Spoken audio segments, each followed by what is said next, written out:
إن الحمد لله نستعينه ونستغفره ونؤمن به ونتوكل عليه ونعوذ به من شرور أنفسنا من سيئات أعمالنا من يهديه الله فلا مضل له ومن يضلل فلا هادي له أشهد أن لا إله إلا الله وحده لا شريك له وأشهد أن سيدنا ومولانا محمدا عبده ورسوله اللهم صل وسلم وبارك عليه وعلى آله وأصحابه والتابعين لهم إلى يوم القيامة أما بعد فقد قال في كتابه الكريم إن الذين قالوا ربنا الله ثم استقاموا فلا خوف عليهم ولا هم يحزنون. Hadirin muliakan Allah Ta'ala,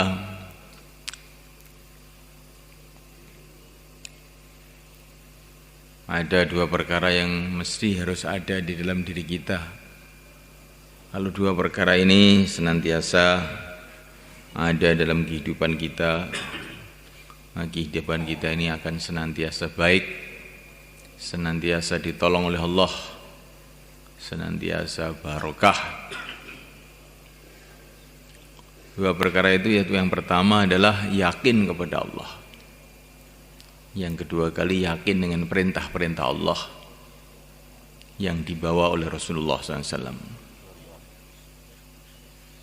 Yakin kepada Allah bahwa yang berkuasa hanya Allah, yang menentukan hanya Allah, hanya Allah. Tidak ada makhluk menguasai makhluk, tidak ada makhluk mempengaruhi makhluk.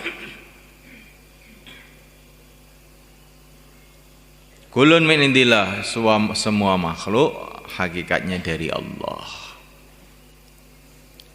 Kalau orang punya keyakinan makhluk dari makhluk, makhluk itu adalah dari makhluk, itu namanya adalah orang kafir, mengingkari Allah namanya.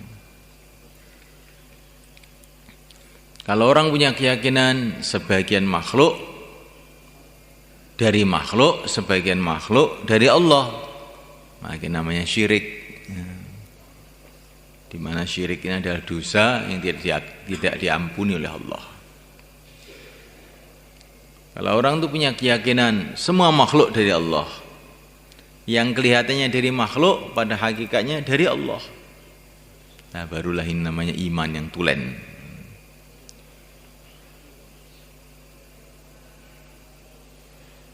Yang pertama kali harus kita tanamkan dalam hati, kita ucapkan dengan lisan, kita dengarkan dengan telinga kita, kita fahami dengan otak kita,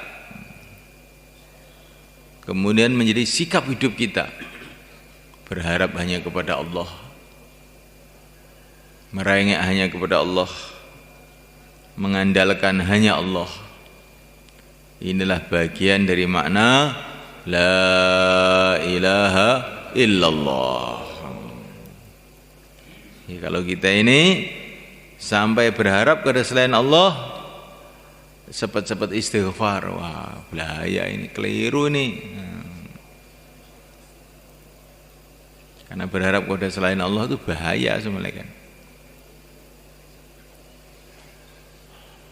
Cepat-cepat istighfar. Mengandalkan kepada selain Allah itu bahaya.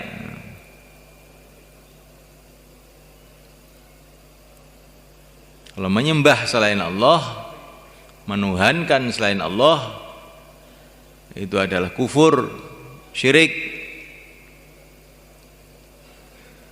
sudah tidak diterima seluruh amalan. Jadi kalau mengandalkan selain Allah, ini tidak syirik, tapi ini namanya tidak bertawakal. Nah, orang yang tidak tawakal itu tidak ada jaminan dari Allah akan mendapatkan pertolongan ghaib. Maka orang-orang Islam di Hunain itu sebagian, bukan semua, sebagian dalam hatinya itu mengandalkan jumlah teman-teman mereka yang banyak. Wa yauma Hunainin idza a'jabatkum kathratukum falam tughni ankum syai'a. Nah, ketika mereka mengandalkan jumlah mereka yang banyak, oh kita jumlahnya banyak, nggak mungkin kalah, maka dihukum oleh Allah. Falam tughni ankum syai'a, tiba-tiba jumlah yang banyak itu tidak ada manfaatnya apa-apa. Justru mereka malah tunggang langgang, kobol-kobol. Jadi orang iman itu semuanya kalau mengandalkan selain Allah, oleh Allah itu akan dihukum. Yang diandalkan itu malah jadinya itu enggak karu-karuan. Ini mengandalkan, bukan menuhankan. Kalau menuhankan itu namanya musyrik. Tidak keluar dari Islam itu, naudzubillah. Mengandalkan saja, jumlah saya banyak, enggak mungkin kalah. Harta saya banyak, selesai masalah. Teman saya banyak kok, beres. Nah ini sangat-sangat membahayakan. Maka Nabiullah Ibrahim alaihissalam memberikan contoh kepada kita. Masalah banyak dari segala arah, tapi ketika ada sifat tawakal dalam hati Nabi Ibrahim, enggak apa-apa. Hasbunallah wa ni'mal wakil, enggak apa-apa. Api tidak berbahaya, Namrud tidak berbahaya, yang membahayakan ternyata tidak bahaya. Kalau orang masih punya sifat apa? Sifat apa? Tawakal. Assalamualaikum.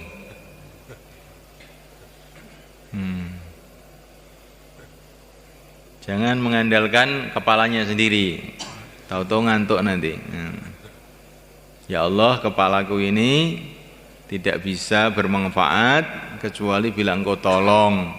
Tolonglah kepala saya ini supaya melek dan faham apa yang disampaikan. Insyaallah melek kan? Sebab tawakal ini penting sekali melek kan? Dan tawakal itu wajib ya melek kan? Wa 'alallahi fatawakkalu. Bertawakallah kamu semua kepada Allah. Ini tawakal itu wajib. Di sholat wajib, puasa wajib, tawakal ini juga wajib. Kalau meninggalkan sholat gimana? Dosa. Meninggalkan puasa dosa. Meninggalkan tawakal ya dosa. Meninggalkan kewajiban. Jadi kalau kita ini hati kita kok bergantung kepada selain Allah, cepat-cepat astagfirullah. Hasbunallah wa ni'mal wakil. Cukup Allah wa ni'mal wakil. Sebaik-baiknya yang diserai segala urusan adalah Allah.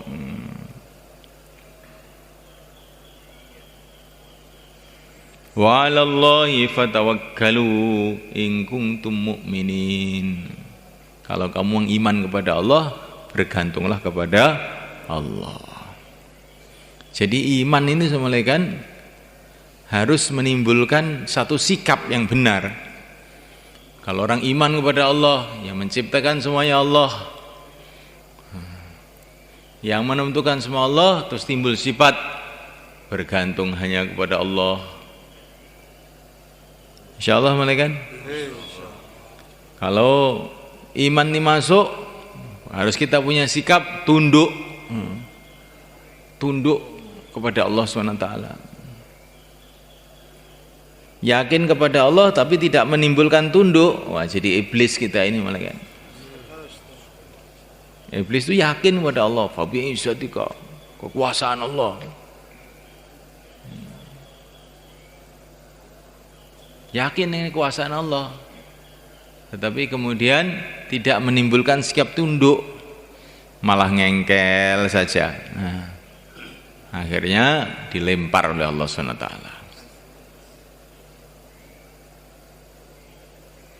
Jadi iman menimbulkan tawakal, menimbulkan tunduk, menimbulkan cinta. Nah,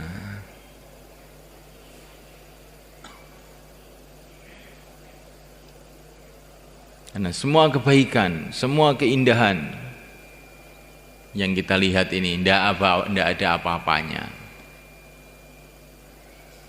Keindahan Allah, kebaikan Allah tidak ada batas, nggak bisa dibayangkan. Maka orang itu kalau iman kepada Allah mesti timbul cinta kepada Allah. Kalau keindahan yang ada di dunia ini, keindahan yang ada di surga dilipat gandakan jutaan kali, triliun-triliun kali sampai nggak ada batas, tidak bisa dibandingkan sama sekali dengan keindahan Allah Subhanahu wa taala. Nggak bisa dibayangkan oleh otak manusia. Kalau bahaya-bahaya yang ada di dunia ini, yang ada di neraka, yang ada di mana-mana, yaitu dikumpulkan jadi satu, dilipat gandakan jutaan kali, triliun-triliun kali, tidak ada apa-apanya dibandingkan bahaya yang bisa didatangkan oleh Allah kepada orang yang dimurkai oleh Allah. Maka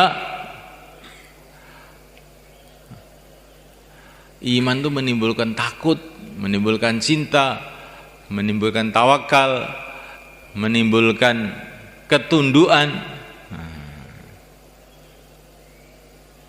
Dan iman yang akan diterima oleh Allah. Insyaallah malaikat. Iman itu menimbulkan syukur. Karena semua kebaikan-kebaikan yang datang ini dari Allah. Walaupun kecil, dari Allah ya besar.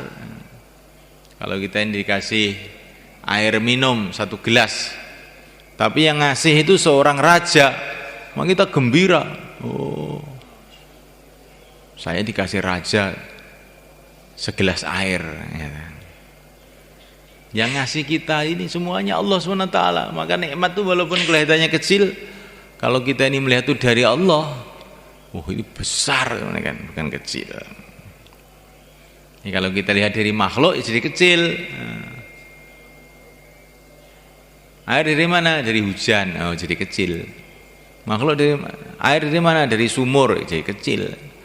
Air dari Allah, wah ini walaupun 1 gelas, bahkan 1 teguk, bahkan kurang dari itu, akan kita merasa perkara besar. Karena itu adalah dari Allah yang maha besar.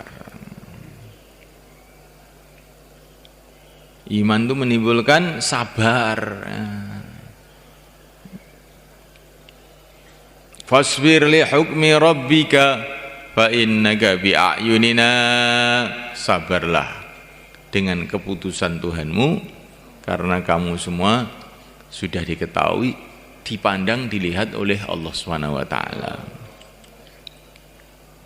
Allah sudah tahu semua masalah kita. Allah tahu yang paling baik untuk kita. Allah Maha kasih sayang kepada kita, orang-orang beriman. Maka apapun yang ditentukan oleh Allah kita ini sabar. Bukan hanya sabar saja, ridho. Diatur oleh Gusti Allah kok ora trimo, diatur sapa iki? Insyaallah malaikat. Insyaallah. Ini diantara perkara yang sangat penting. Yakin kepada Allah. Ini yang kedua, yakin kepada perintah Allah yang dibawa oleh Rasulullah SAW. Yakin dengan agama Allah. Bahwa dengan agama itu pasti, dengan mengikuti perintah Allah, menjauhi larangan Allah, pasti satu saat kita akan mendapatkan kebahagiaan, kemuliaan, kemenangan dunia akhirat. Karena kita ini kalau taat kepada Allah yang Maha Kuasa, yang Maha Kaya,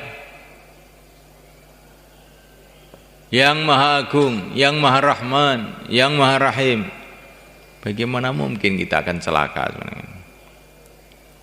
Sebaliknya kalau kita maksiat kepada Allah, penguasa alam semesta ini, bagaimana mungkin kita akan beruntung kalau enggak diampuni oleh Allah? Maka yakin kepada Allah, yakin kepada perintah Allah. Ini kalau orang itu menjalankan perintah Allah itu dengan yakin, pasti nanti satu saat akan menimbulkan kebaikan-kebaikan yang tidak ada tara. Tapi kalau saya maksiat, kalau nggak diampuni oleh Allah, pasti akan celaka. Nah. Kalau orang kurus, lemah, kan, kurus, lemah, terus digulat dengan pendekar yang gemuk, gotot, bobotnya 150 kilo.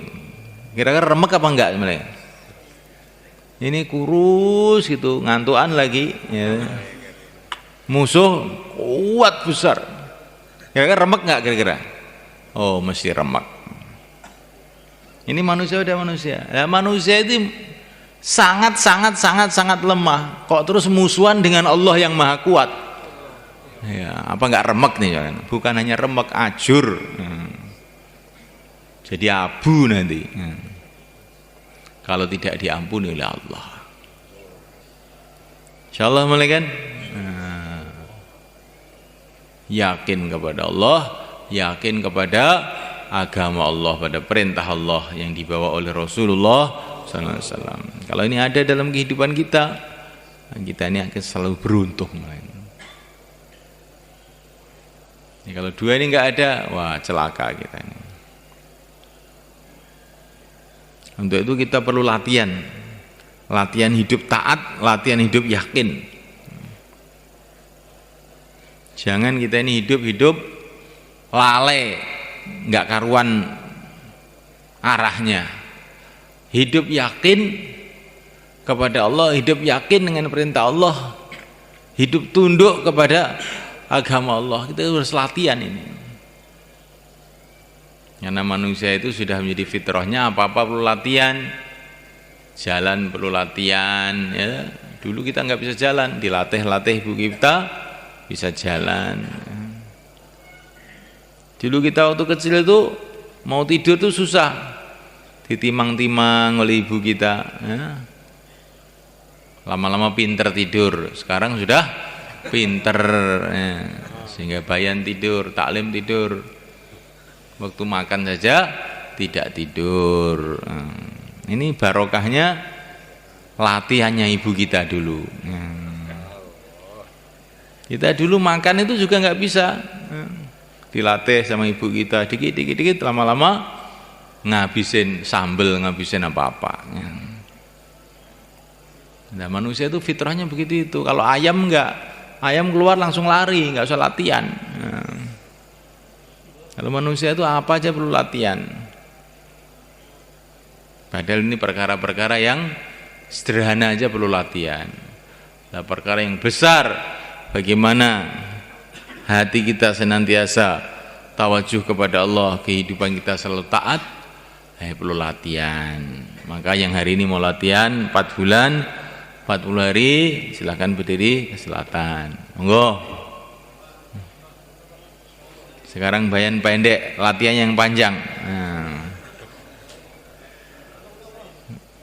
Bayan panjang-panjang kamu tidur, sumpek saya. Silakan melakukan.